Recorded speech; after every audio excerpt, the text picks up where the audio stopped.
Mark and Paula.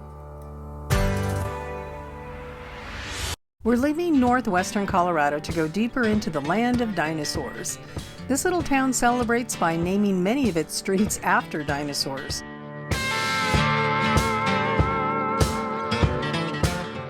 We continue on Dinosaur Diamond Scenic Byway as we enter into Utah.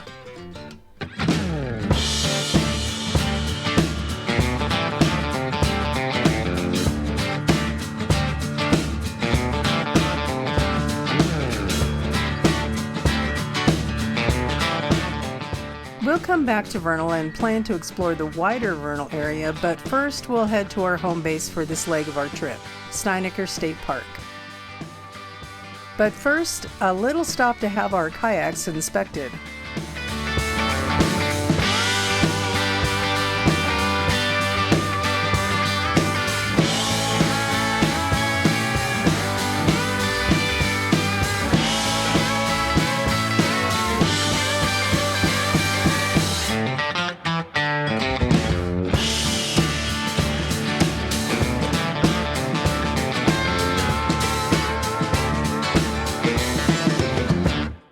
Our time in the Vernal area includes, among other things, a couple of state parks, both with lakes as their core attraction. The Hubs loves a challenge of finding that unique, scenic boondocking spot. But I decided to book a state park this go-around to ensure that perfect water view. The drive coming into the campsite was beautiful, and I'm beginning to think this was a good choice. I had chosen a site that was a little cheaper because it didn't have hookups. Not really a problem for us. But look, it's a little farther away and we should get a great lake view. Well, I guess not. It's September and Utah's had a drought and the lake is only 20% full. The other thing I wasn't paying attention to is a sharp turn to get to the road that takes us to our site. Lucky for me, the Hubs, through some careful maneuvering, did it, and he didn't kill me for putting him in this situation.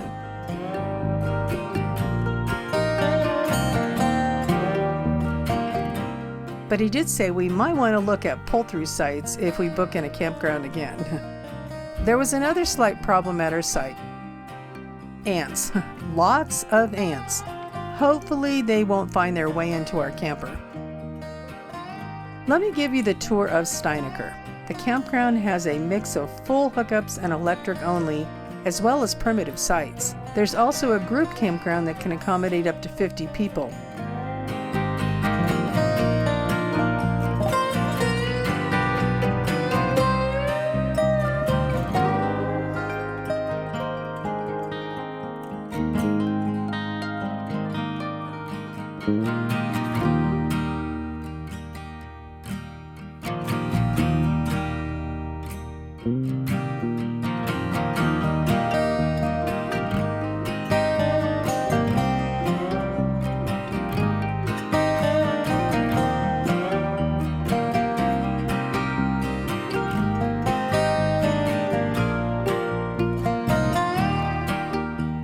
You can also find a few different cabins, but some don't have running water. There's a modern restroom with showers too. A sewage disposal station is available for those sites that don't have full hookups, and we were allowed to fill our water from any empty site. In addition to a boat ramp, there's a swim beach, day-use picnic area with tables and a pavilion, fish cleaning stations, and a 3D archer range. Not sure what that is, but it's here. The lake is fed from a creek. Irrigation water is drawn from the reservoir, and it provides water for nearby communities for industrial use. Vernal, Utah, nicknamed Dinosaur Land, boasts one of the world's richest dinosaur fossil beds. At the town's entrance stands a giant pink dinosaur statue named Dinah, built in the 1950s to attract tourists. Dinah has become a quirky local icon, often dressed up for the holidays and town events. But Dinah isn't the only tribute to dinosaurs you'll find around town. It makes the town interesting. You'll find the most dinosaur statues at the Visitor Center, also home to the Utah Fieldhouse of Natural History State Park Museum. Today we're going to go check it out. The idea for the museum was approved in 1945 and it opened its doors in 1948. It's unique because it's not only a museum, but part of the state park system. In the rotunda is a cast of a giant dinosaur skeleton. Impressive.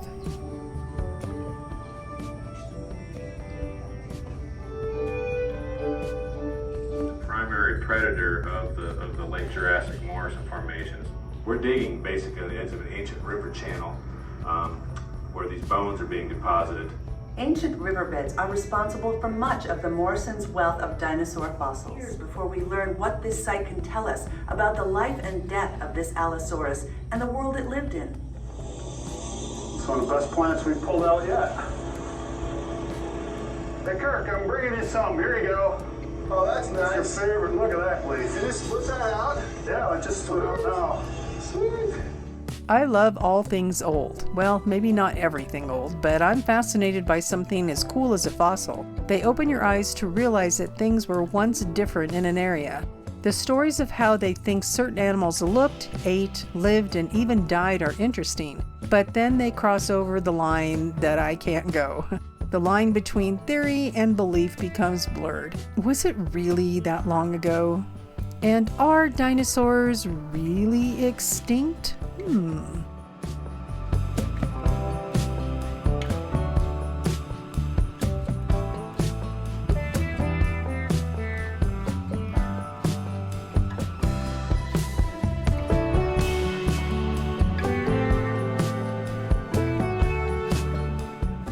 There are a ton of specimens here.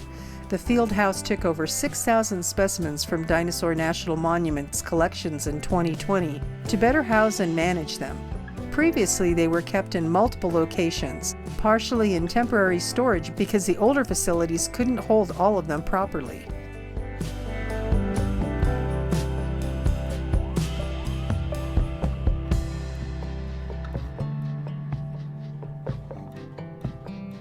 The outside dinosaur garden sculptures are seamlessly included in the indoor displays through large windows. It's pretty clever, really.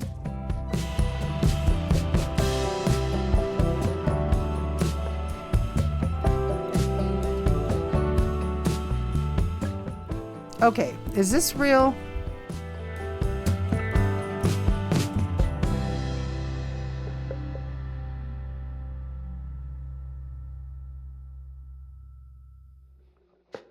Also included are Fremont Indian artifacts and petroglyph reproductions, as well as Ute culture items and handcrafts.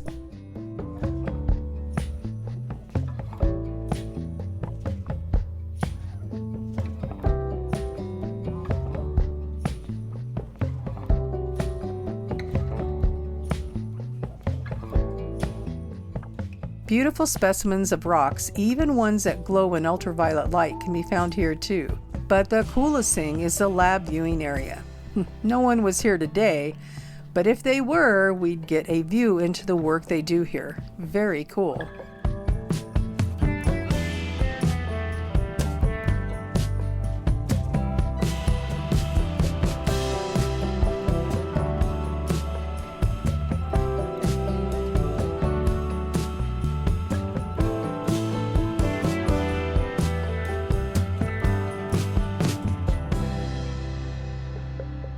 Today we're expanding our exploring to a place I've had on my list of places to see for a while now. The drive will give us a chance to see Northeast Utah.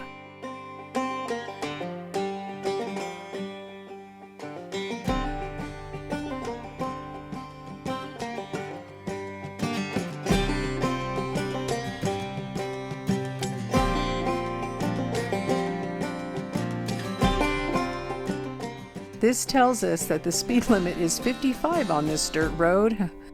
Not for us, thank you very much. The signs to get here make it easy.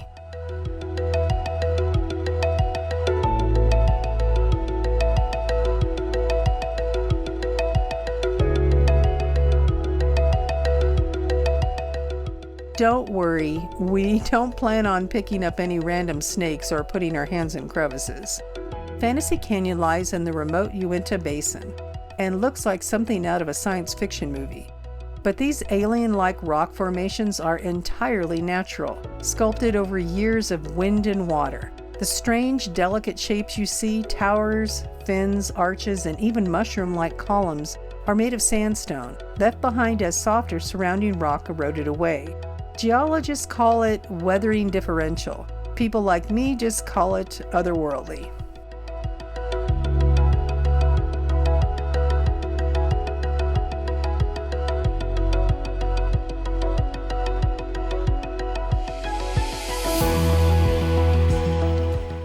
Fantasy Canyon was originally documented in 1909 by U.S. geologist Eldridge G. Phelps, who was stunned by the area and nicknamed it the Devil's Playground. He wrote that the weirdness of the place borders on supernatural, but indigenous people likely knew of it long before. Though there's little archaeological evidence within the canyon itself, nearby areas are rich with Ute and Fremont rock art, suggesting the whole region was sacred, or at least spiritually significant. Some formations even have names like the Flying Witch, the Teapot, and the Skull. But don't expect to find them easily. We didn't. The formations are fragile and ever-changing. A single freeze-thaw season can collapse an entire spire. There are no guardrails, no gift shops, just a labyrinth of cool formations. So really neat rock formations. It's not very big, so if you don't want to go for a long hike, it's perfect.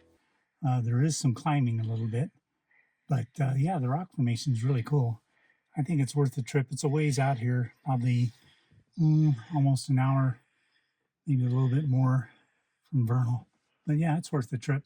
We seldom take the same route if we can help it. It continues the adventure. We're glad we did, as we saw not only different views, but some wildlife we weren't expecting, and that always makes the drive better. Don't forget what you love the most. I just wanna keep you close, so we have to give it one more try before the idiots are taking over. They're caught up in the race of wanting more. What's it for? Oh no.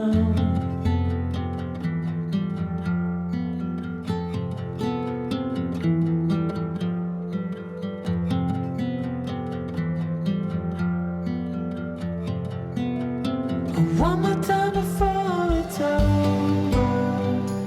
They're caught up in the race of wanting more, and we can tell one from the other. No one can tell you what they're running from. No one knows anymore. What's it for? What's it for?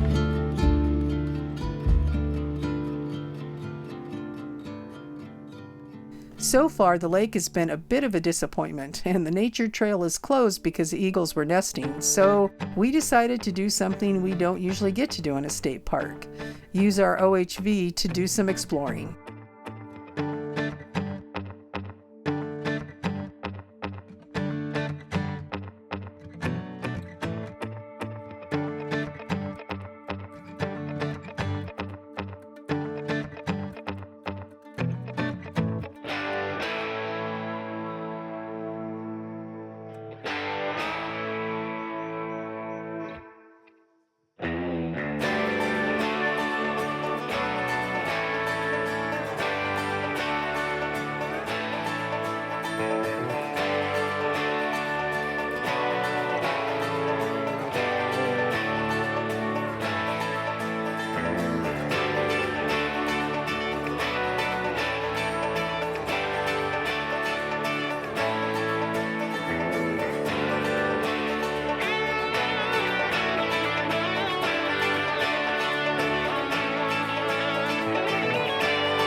We were told how to get to the trail and that we'd need to go through a gate to access more trails. Well, something must have been lacking in the communication, because all we could find were locked gates.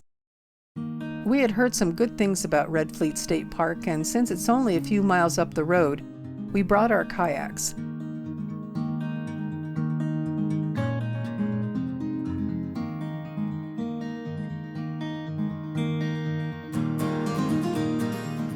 The Hubs happened to mention that we were staying at Steinacker. It's good he did, since a fee was waived to get in.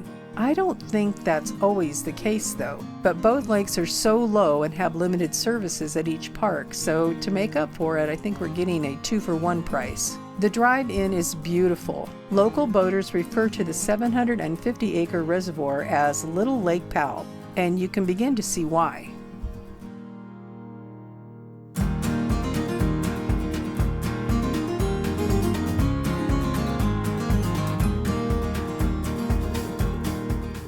There are 29 newly renovated campsites here, some with hookups and some without, as well as designated walk-in tent sites.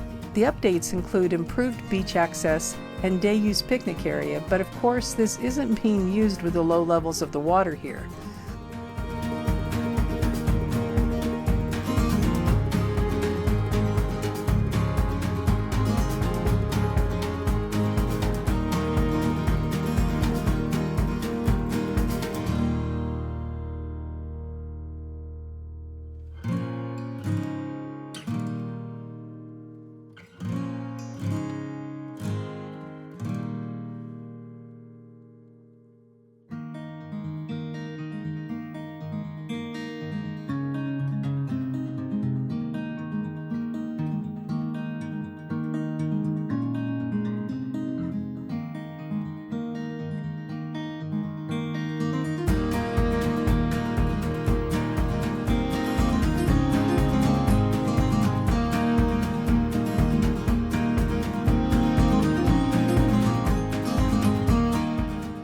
Like Steinacker, the lake is around 20% full, but there is an advantage here when this comes to paddling. So we found a boat ramp and prepared to head out on the lake.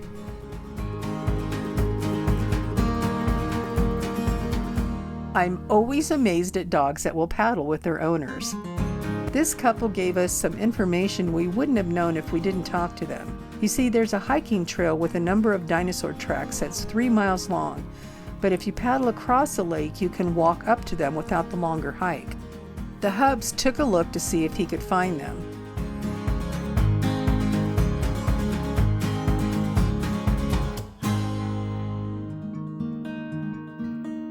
He found some that he could make out, but didn't find all of them.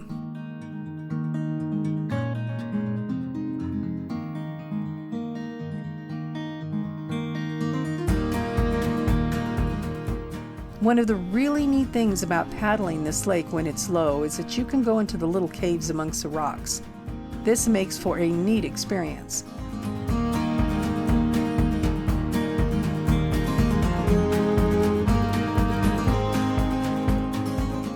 Some of them had water dripping through the rocks.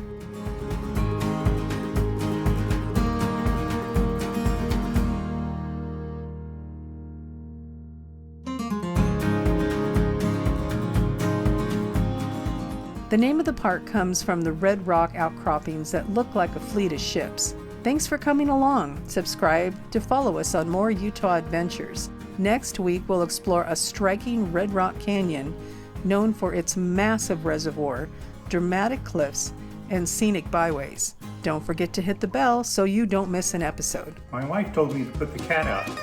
I didn't even know he was on fire.